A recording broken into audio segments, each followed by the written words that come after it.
দলীয় শৃঙ্খলা পরিপন্থী কাজে জড়িতের অভিযোগে বিএনপি মহাসচিব মির্জা ফখরুল ইসলাম আলমগীর দল থেকে বহিষ্কার করা হয়েছে। দলের প্রাথমিক সদস্য পদ সহ সব পর্যায়ের পদ থেকে তাকে বহিষ্কার করেছে বিএনপি। দুপুরে দলের সহ দপ্তর সম্পাদক স্বাক্ষরিত এক প্রেস বিজ্ঞপ্তিতে একথা জানানো হয়। জনগণ সাথে না থাকলে জনগণ 5ই আগস্ট দেখিয়ে দিয়েছে। কাজে আমরা যদি ভুল করি, জনগণ আবার কোনো একটা কিছু দেখিয়ে দিবে, তখন কিন্তু পস্তাতে হবে, তখন কিন্তু হাপির দেশ করতে হবে। যারা এমন কিছু করবে যা আপনাকে আমাকে ক্ষতিগ্রস্ত করবে, যা আমার দলকে ক্ষতিগ্রস্ত করবে, যা আমাদের দল ক্ষতিগ্রস্ত হবে, আমরা তার বিরুদ্ধে প্রতিবাদ গড়ে তুলব, তার বিরুদ্ধে প্রতিরোধ গড়ে তুলব। রাষ্ট্রের মধ্যে, রাজনীতির মধ্যে ইসলাম চলে না, এটা আওয়ামী লীগের কথা। তো বিএনপির যে সমস্ত লোকজন ধর্মনিরপেক্ষ মতবাদের অনুসারী, তারা মূলত বিএনপি নয়, তারা আওয়ামী লীগের দোসর। বিএনপির নেতাদেরকে বলবো, এই আওয়ামী লীগের দোসরদের থেকে আপনার দলটাকে যদি বাঁচাইতে চান, দলকে যদি রক্ষা করতে চান, আওয়ামী লীগের এই ধর্মনিরপেক্ষতার দোসরদের থেকে দলকে মুক্ত করেন। নিজেরাও আমও হারাইবেন, সালাও যাবে। আমসালা দুটোই না হারিয়ে একটা বাদ দিয়ে যদি আরেকটা পাওয়া যায়, তাহলে সেটা করাই বাঞ্ছনীয়। আর সেই কাজ করেই জনগণের পক্ষে অবস্থান নিয়েছেন বিএনপির লিডার জনাব তারেক রহমান সাহেব। কারণ দর্শক, আপনারা কয়েকদিন ধরে দেখতেছেন যে বিএনপির কিছু কাণ্ড জ্ঞানহীন নেতারা তারা বিভিন্ন রকমের বিতর্কিত বক্তব্য দিয়ে একের পর এক তারা বিভিন্নভাবে নিজেরাও বিতর্কিত হচ্ছে এবং দলকেও বিতর্কিত করতেছে। এবং তারই ধারাবাহিকতায় সর্বশেষ মির্জা ফখরুল সাহেব তিনি রাজনীতির সাথে কোরআনের কোনো সম্পর্ক নাই এরকম কিছু কথা বলে তিনিও মারাত্মকভাবে বিতর্কিত হয়েছেন এবং দলকেও তিনি বিতর্কিত করছেন। যে কারণেই এবার বিএনপির লিডার জনাব তারেক রহমান সাহেব মির্জা ফখরুল সাহেবকে নিয়ে কড়া বার্তা দিয়েছেন এবং তার বিরুদ্ধে কঠোর পদক্ষেপ নিয়েছেন। দর্শক, এ বিষয়ের কিছু অংশ ভিডিও শুরুতে শিরোনামে আপনারা দেখে এসেছেন, বিস্তারিত দেখবেন পুরো ভিডিও জুড়ে। এ বিষয়গুলো দেখার পূর্বে আপনাদের একটা অনুরোধ করব, যারা আমাদের চ্যানেলে নতুন আসছেন চ্যানেলটি সাবস্ক্রাইব করে অল ক্লিক করে বেল আইকনটি চালু করে দিবেন, তাহলে নিত্য নতুন পরিবেশন করা আলোচিত সংবাদগুলো অটোমেটিকভাবে আপনারা পেয়ে যাবেন। দর্শক, চলুন আমরা দেখব যে তারেক রহমান সাহেব মির্জা ফখরুল সাহেবকে নিয়ে কি বার্তা দিয়েছে এবং তাকে নিয়ে কি কঠোর পদক্ষেপ নিয়েছে সেটা দেখার পূর্বে প্রথমে আমরা একটু দেখে আসি যে এই বিষয় নিয়ে অত্যন্ত গুরুত্বপূর্ণ কিছু কথা বলেছেন আল্লামা মামুনুল হক সাহেব। তো আমরা তার কাছ থেকে সেই বিষয়টা জেনে এরপর ওই বিষয়টা দেখব। ধৈর্য ধরে একটা লাইক দিয়ে ভিডিওটি দেখতে থাকুন এবং আপনার মতামত কমেন্টে লিখতে থাকুন। যারা বলে রাষ্ট্র ক্ষমতার সঙ্গে, রাষ্ট্রের সঙ্গে ধর্মের সম্পর্ক নাই, তারা আল্লাহর কোরআনের বিরুদ্ধে কথা বললো না পক্ষে কথা বললো? এবার আপনারাই ফয়সালা করেন, কোন ব্যক্তি যদি আল্লাহর বিরুদ্ধে কথা বলে, কোন ব্যক্তি যদি আল্লাহর কোরআনের বিরুদ্ধে কথা বলে, তাকে ইমানদার বলবেন না বেঈমান বলবেন? ও শুধু বেঈমান না, বরং সবচেয়ে বড় বেঈমান। কারণ সে আল্লাহর বিরুদ্ধাচরণ করেছে, সে আল্লাহর কোরআনের বিরুদ্ধে অবস্থান নিয়েছে। এই জন্যই আমরা বলি, কোন মুসলমান কোনদিন ধর্মনিরপেক্ষ হতে পারে না। হিন্দু ধর্মনিরপেক্ষ হতে পারে, সেকুলার ধর্মনিরপেক্ষ হিন্দু হতে পারে, একজন খ্রিস্টান সেকুলার বা ধর্মনিরপেক্ষ হতে পারে, একজন বৌদ্ধ সেকুলার বা ধর্মনিরপেক্ষ হতে পারে, কিন্তু একজন মুসলমান কোনদিন ধর্মনিরপেক্ষ সেকুলার হতে পারে না। আওয়ামী লীগ বিএনপি কি করবে এটা তাদের ব্যাপার। আমরা যারা মুসলমান, আমাদের কথা একটাই, আমাদের জীবন চলবে ইসলাম মোতাবেক, ব্যক্তিগত জীবন চলবে ইসলাম মোতাবেক, পরিবার চলবে ইসলাম মোতাবেক, সমাজ চলবে ইসলাম মোতাবেক, মুসলমানদের দেশ চলবে, মুসলমানদের রাষ্ট্র চলবে, প্রশাসন চলবে, বিচার ব্যবস্থা চলবে আল্লাহর কোরআন নবীর সুন্নাহ মোতাবেক। মতবাদ আমদানি করেছিল আওয়ামী লীগ। এই জন্য আমি বলি, আওয়ামী লীগের গোড়া থেকে মাথা পর্যন্ত, আগা থেকে গোড়া পর্যন্ত সব মানুষ তারা তাদের দলীয় মতবাদ অনুযায়ী তারা ধর্মনিরপেক্ষ। বুঝে শুনে ধর্মনিরপেক্ষ, তাহলে সে বেঈমান। আর যদি সে মুসলমান হয়ে থাকে তাহলে সে গণ্ডমূর্খ। এই দুই অবস্থার বাইরে নাই।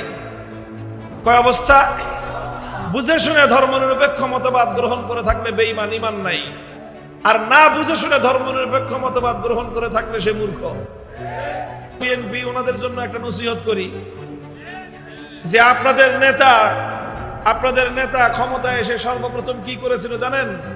বিএনপির নেতা যেই কাজটা করেছিলেন, সংবিধান থেকে ধর্মনিরপেক্ষতা বাতিল করে সংবিধানের শুরুতে বিসমিল্লাহ এনেছিলেন আর আল্লাহর উপর অবিচল আস্থা এবং বিশ্বাস যুক্ত করেছিলেন।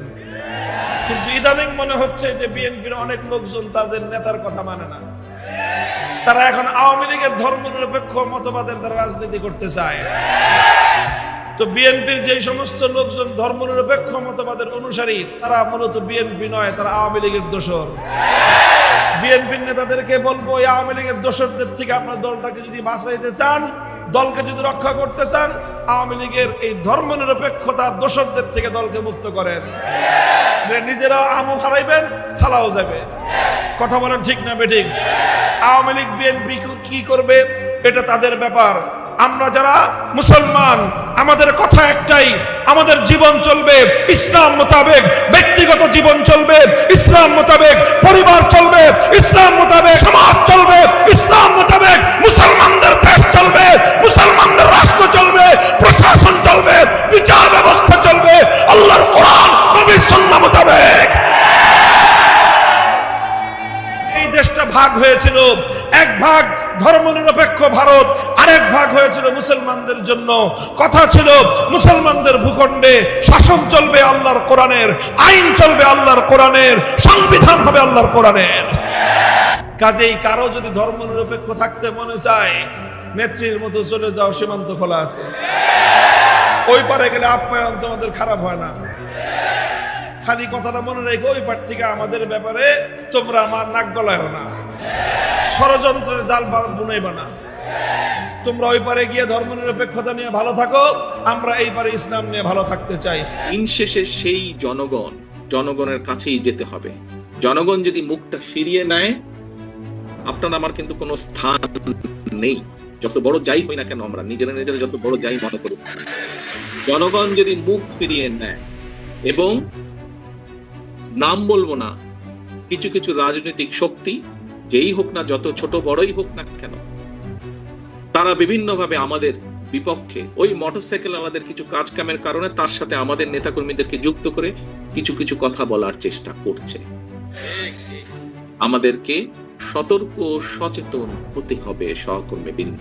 বারে বারে আমি বলছি, আমি আজকের গত কয়েক মাস ধরে বলছি, সামনের নির্বাচন এত সহজ নয় আপনারা যত সহজ ভাবছেন। নিজের মনে যতই বড়াই করুন, আরে বিএনপি তো শাখা প্রশাখা একদম গ্রাম পর্যন্ত আছে, অন্যদের কি এত আছে? এত বড়াইয়ের কিছু নেই। থাকতে পারে আপনার শাখা প্রশাখা, প্রিয় সহকর্মীবৃন্দ। আমাদের নেতাকর্মীরা তৈরি করেছে সেই শাখা প্রশাখা, গ্রাম পর্যন্ত দলকে নিয়ে গেছে, ওয়ার্ডে ওয়ার্ডে দলকে নিয়ে গেছে। কিন্তু তারপরেও জনগণ ম্যাটার্স, জনগণ ম্যাটার্স। সেই জনগণই হচ্ছে আমাদের শক্তি, জনগণই হচ্ছে আমাদের সমর্থন, জনগণই হচ্ছে শক্তি। জনগণের সাথে না থাকলে জনগণ 5ই আগস্ট দেখিয়ে দিয়েছে। কাজে আমরা যদি ভুল করি, জনগণ আবার কোনো একটা কিছু দেখিয়ে দিবে, তখন কিন্তু পস্তাতে হবে, তখন কিন্তু হাপির দেশ করতে হবে। সহকর্মীবৃন্দ, এখনো সময় আছে। আসুন আসুন আসুন, আমরা জনগণের পাশে থাকি, জনগণের সাথে থাকি। যারা এমন কিছু করবে যা আপনাকে আমাকে ক্ষতিগ্রস্ত করবে, যা আমার দলকে ক্ষতিগ্রস্ত করবে, যা আমাদের দল ক্ষতিগ্রস্ত হবে, তার বিরুদ্ধে প্রতিবাদ গড়ে তুলব, তার বিরুদ্ধে প্রতিরোধ গড়ে তুলব। আজকে শহীদ জিয়ার 89তম জন্মবার্ষিকীতে যদি শহীদ জিয়াকে সত্যিকার ভাবে আমাদের স্মরণ করতে হয়, যদি শহীদ জিয়াকে সত্যিকার ভাবে সম্মান জানাতে হয়, আজকে দেশনেত্রী খালেদা জিয়া, ওনার জন্য আমরা দোয়া করছি সুস্থতার জন্য। কিন্তু দেশনেত্রী সবচাইতে খুশি হবেন, দোয়া তো আছেই, কিন্তু উনি যখন দেখবেন যে জনগণ সমর্থন দিয়েছে বিএনপির প্রতি, আমি তো মনে করি সবচাইতে বেশি খুশি উনি সেদিন হবেন। বিএনপির লিডার তারেক রহমান সাহেব তিনি অত্যন্ত যুক্তিসঙ্গত কথাই বলেছেন। এই যে সমস্ত নেতারা তারা বিভিন্ন রকম বিতর্কিত বক্তব্য দিয়ে যেই বক্তব্যগুলো জনগণ তাদের থেকে প্রত্যাশা করে না, এবং কখনোই জনগণ তাদের থেকে এরকম বক্তব্য আসুক এবং তার মাধ্যমে দল বিভ্রান্তিতে পড়ুক বা দল বিতর্কিত হোক, এটা কখনোই জনগণ চায় না, কিন্তু এরপরেও কিছু নেতারা অতি আবেগী হয়ে মানে একেবারে খুব তারা দলপ্রেমী, তারপরে বিভিন্ন রকমের মানে অতি আবেগ দেখিয়ে এরপরে বিভিন্ন উল্টোপাল্টা কথা বলে এবং বিভ্রান্তিকর বিতর্কিত কথা বলে নিজেরাও বিতর্কিত হয় এবং তারা দলকেও বিতর্কিত করে। এবং বেশ কিছু নেতা এবং কর্মীরা তারা নিজেরা দেখা গেছে যে বিতর্কিত কাজ করে নিজেরা তো বিতর্কিত হয় এবং পাশাপাশি তারা দলকেও বিতর্কিত ক্ষতিগ্রস্ত করে, যেটা আসলে দলের জন্য একটা মারাত্মক ক্ষতির কারণ। তো এদের বিরুদ্ধেই মূলত পদক্ষেপ নেওয়ার জন্য, প্রতিরোধ গড়ার জন্য বিএনপির লিডার জনাব তারেক রহমান সাহেব তিনি কিন্তু আহ্বান জানিয়েছেন। সুতরাং তার আহ্বানে সাড়া দিয়ে এদের বিরুদ্ধে আমাদের কঠোরভাবে প্রতিবাদ করতে হবে এবং এদেরকে কঠোরভাবে প্রতিরোধ করতে হবে, শক্ত হস্তে এগুলো দমন করতে হবে। সেই আহ্বানই বিএনপি লিডার জনাব তারেক রহমান সাহেব তিনি জানিয়েছেন। বিএনপি লিডার জনাব তারেক রহমানকে সে কারণেই বাংলাদেশের জনগণ এখন বাহবা দিচ্ছেন যে না, বাংলাদেশের জনগণের যে ম্যান্ডেট, জনগণের যে প্রত্যাশা, জনগণের যে ইচ্ছা আকাঙ্ক্ষা আশা, সে অনুযায়ী বিএনপি লিডার জনাব তারেক রহমান সাহেব তিনি কথা বলছেন এবং তিনি দলকে সামনে সেভাবে এগিয়ে নিয়ে যাচ্ছেন। এবং পাশাপাশি যারাই দলকে বিতর্কিত করতে চাচ্ছে এবং নিজেরা বিতর্কিত কথা ও কাজ করে দলকেও বিতর্কিত করছে, নিজেরাও বিতর্কিত হচ্ছে, তাদের বিরুদ্ধে তিনি সোচ্চার হয়ে কঠোরভাবে তিনি ভূমিকা রাখছেন এবং এটাই অনেকেই তাকে এ বিষয় নিয়ে তাকে সাধুবাদ জানাইতেছেন।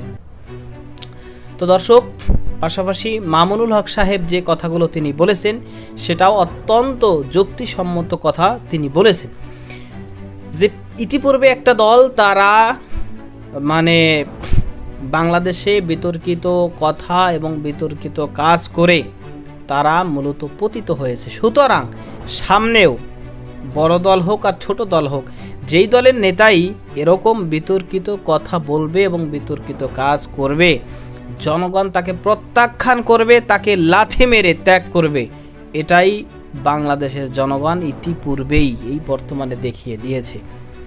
তো দর্শক, যে বিষয়গুলো দেখলেন সে সম্পর্কে আপনার মতামত কি সেটা কমেন্ট সেকশনে জানাবেন। ভালো থাকবেন, সুস্থ থাকবেন, দেখা হবে নতুন কোনো ভিডিওতে, কথা হবে নতুন কোনো বিষয়ে। আজকে পর্যন্তই। আসসালামু আলাইকুম ওয়া রাহমাতুল্লাহ।